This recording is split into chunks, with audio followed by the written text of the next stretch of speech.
Wala kang bala kumuha ng V3, boss? Tsaka anong thoughts mo sa V3? Ito yung Aerox V1 natin. Magna 9 years na to. Isa to sa mga unang Aerox V1 na dumating dito sa Pilipinas. Sa buong 9 years na yon, isang beses pa lang to naka-experience ng error 12.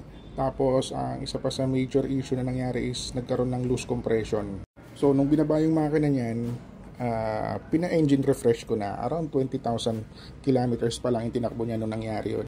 And to give you an idea, magna 9 years na to, pero ang odo is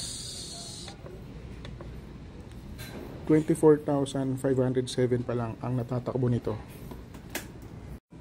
Actually, nainganyo na ako mag-upgrade sa V3, kaya lang may ibang kurot to sa akin.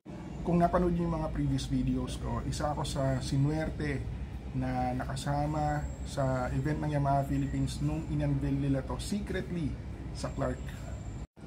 And part of the event is for us to experience yung Aerox V3 sa racetrack.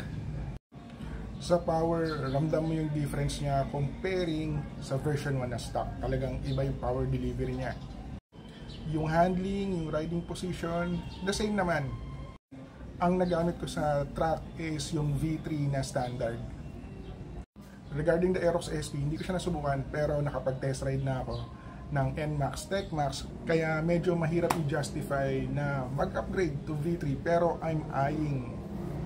And ang target ko is yung Aerox na standard lang na V3. Maganda yung technology na YECVT, yung may Y-shift. Kagaya na sinabi ko kanina, I tested it. Kaya lang hindi siya para sa akin. Iba talaga yung kurot ni V1 sa akin. Kaya malay ko, tingnan natin kung ano mangyayari.